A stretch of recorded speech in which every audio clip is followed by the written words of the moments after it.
got Jalen Castleberry to talk for the defense, so we'll take questions for Jalen. Jalen, what's kind of the mood of the team after coming off a pretty good win?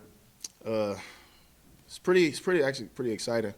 Trying to finish the game strong this past week, and obviously the new goal this week is obviously just to focus each and every day, trying to continue to be effortless with our effort, attacking the day. And yeah, we got to win last week, but now we got to focus on this week.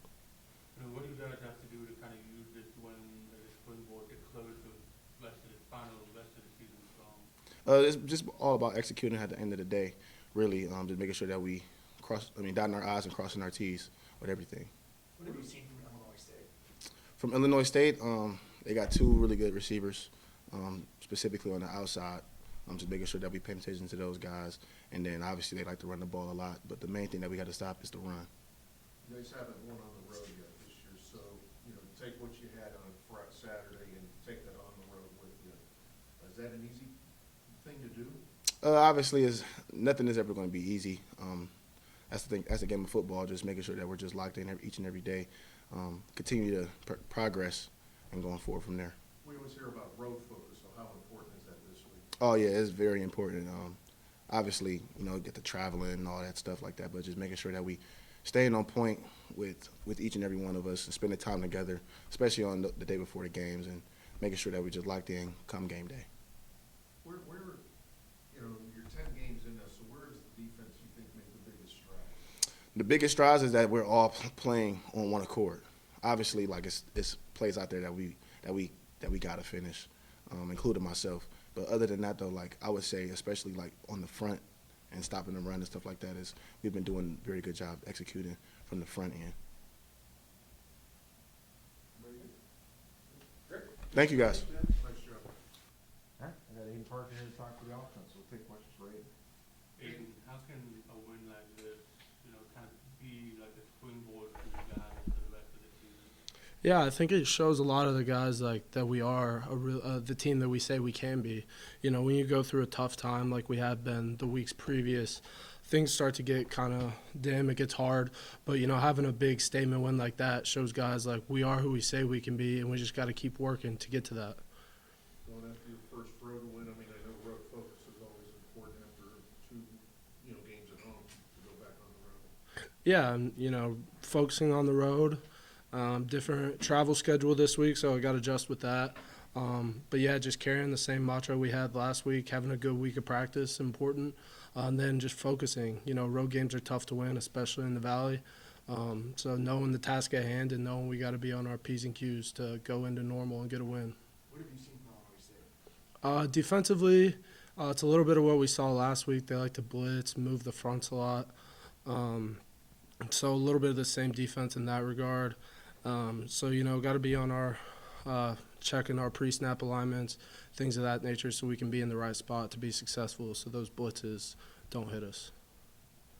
Where has the team made its biggest stride after, we're in game 10 now? I would say just being able to come together through the hard times, having a lot of new guys on the team. You never know what you got in camp.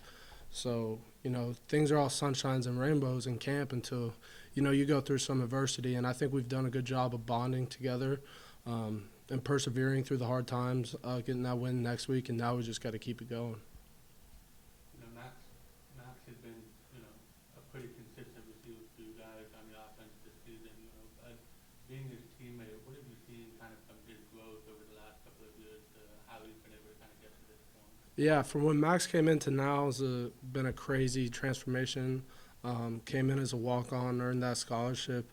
Man, he just worked so hard, seeing him develop. You could see it physically, working on his routes. He's always worked really hard, and I think that's one of the main reasons he's been able to be so successful because of his work ethic. Thank you. Yeah, thank you, guys. All right, we'll take questions. So how can a win like this kind of serve as like a springboard for you guys, to close out the rest of the season? Win or lose, the hardest thing is you got to put it behind you. You got to learn from it. I think we learned from it. But, you've been preaching and believing. And what the win does is it gives you that belief. Yeah, we can do it if we put it back together. But, now, just like you come to Sunday, you can't just sit and enjoy that. That was a big win, but we got to put it behind. Psychologically, it takes more than 7 days to recover from a big win or a big loss. And guess what? We don't have 7 days. So I told our kids even today, we got to come out even hungrier. We got to come out wanting to be better. We got to correct the mistakes because it wasn't perfect Saturday night. We were able to handle some of the things that maybe broke down on Saturday and handle it a little bit different, but we got to make those corrections, and we got to get our mindset to go on the road, to Illinois State, which in this league, those road wins, I tell our kids, you know how you felt about Saturday night? They got to feel that. They got to sing that. You should want more. Everybody wants more once they taste it. And our job is to get them back focused, improving on the areas we need to improve, and hopefully that springboards you. I always say you need that W to get that belief. We haven't lost belief, but, you keep telling them, guys, we play 60 minutes. You get what your work deserves. You look up at the scoreboard when you walk off the field, and it will tell you if you play with great effort and you execute. So those are the things that I hope that win helps us as we end our season. And we're going into week 10 too. A team that had a bye week, they had time to recover, get guys healthy, have a couple weeks to watch us, so we can't catch up on their preparation, because again, they had time to watch our games and dive into it a little early. And, for us, it's about, taking care of our kids, making sure they're physically ready, mentally ready. They got colds going around, telling them to wash hands, get sleep, hydrate, because it comes in November, and that's when you got to be playing your best football, and you got to be healthy doing that. Doug, prior to Saturday's game, you were sitting at 2-6, and some teams may have gone the other way, but you were able to head north with this team and get the win. So what do you think is the biggest stride the team has overcome maybe in the last couple of weeks? I use my favorite word, Dana. My favorite word? Stick-to-itiveness. That you just got to stick to it, gentlemen. And, adversity sometimes brings your team closer. And when you have tough losses, and what I mean by tough losses, those in the fourth quarter where maybe you had the ball and it was a tied ball game, or in the second half and, you just didn't finish. And, you learn from those, and I'm glad our kids learned from those and kept improving, saw improvement each week in practice. And we're not close. We're not there yet. And we also talk about, big picture, when you get to November, you got to be playing your best football. I learned that from my mentor, a guy named Jim Trussell, that you have to be playing your best football as you enter November. And right now, that's our focus. We need to be better than we were Saturday, this coming Saturday. We got to be better at tomorrow's practice in situational football than we were last week, because we're heading into that month of November. And if you're ever going to be a great program or a great team, it's those teams that are playing the best football in November that usually have a chance to continue on. What have you seen from Illinois State? They're physical, tough, hard-nosed. They got a quarterback that can run the ball, as well as our quarterback. He can throw the ball. They got 3 phenomenal wide receivers that will be a great challenge for us in our back end.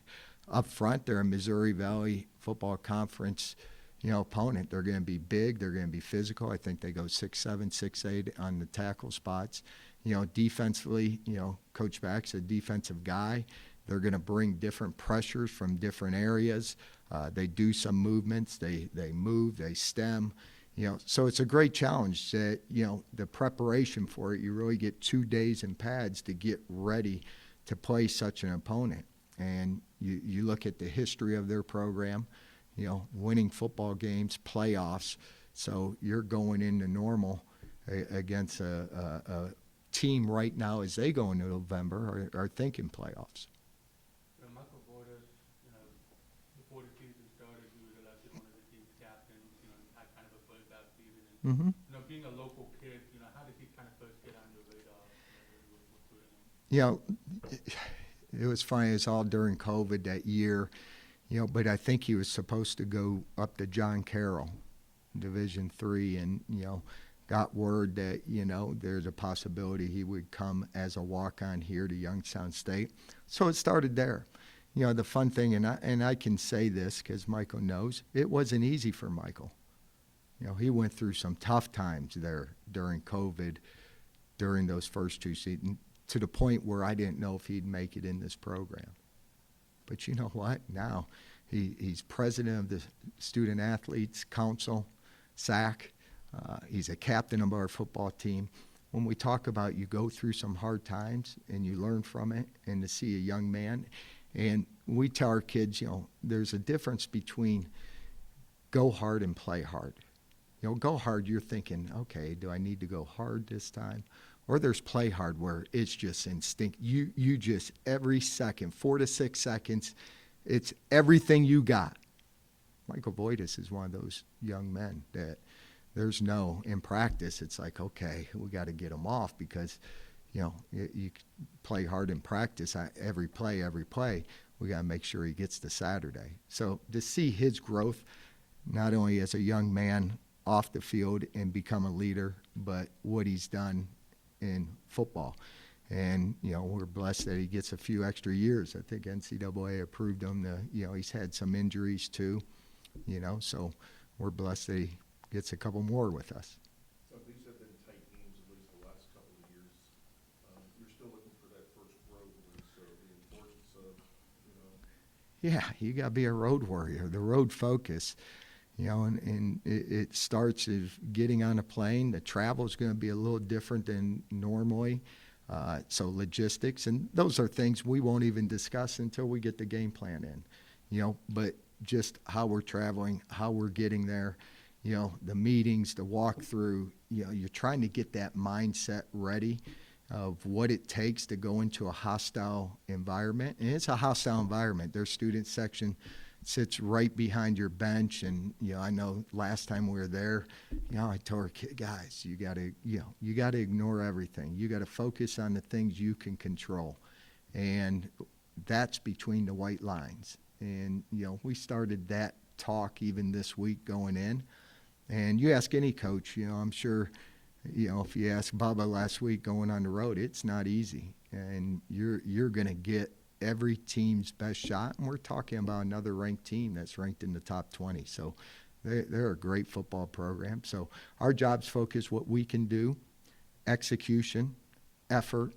probably are the two biggest things, and we got to clean up some of those mistakes. We turned the ball over twice Saturday night, and to win a game when you turn the ball over twice, that's hard to do. Max, the last couple of years, he's been kind of overshadowed by guys like Oliver, Mm-hmm. DJ Charleston. This year, he's kind of, taking that next step. What have you kind of seen from him in his growth? Well, he blocked every play last week, and he needs the ball in his hands. We know that, but there's games like that where you're running the football, quarterback scrambling. We want to get Max the ball. We think he's that type of player that he needs touches because what he can do when the football is in his hand. But to see him, he's a perfectionist. He probably wears, you hear about kids that, even great players, they'll wear everybody out because they're always on. Where can we get better? And he's driving it in the off season, driving it. And that's one of him where, he's a perfectionist. You see it in his work and has a chip on his shoulder because probably didn't get recruited by anybody. Came here because fortunately his uncle was on staff, but we're glad to have him, a great leader, and we got to find ways to keep him involved and get him the football, that's for sure. no, just when it's in training. Huh?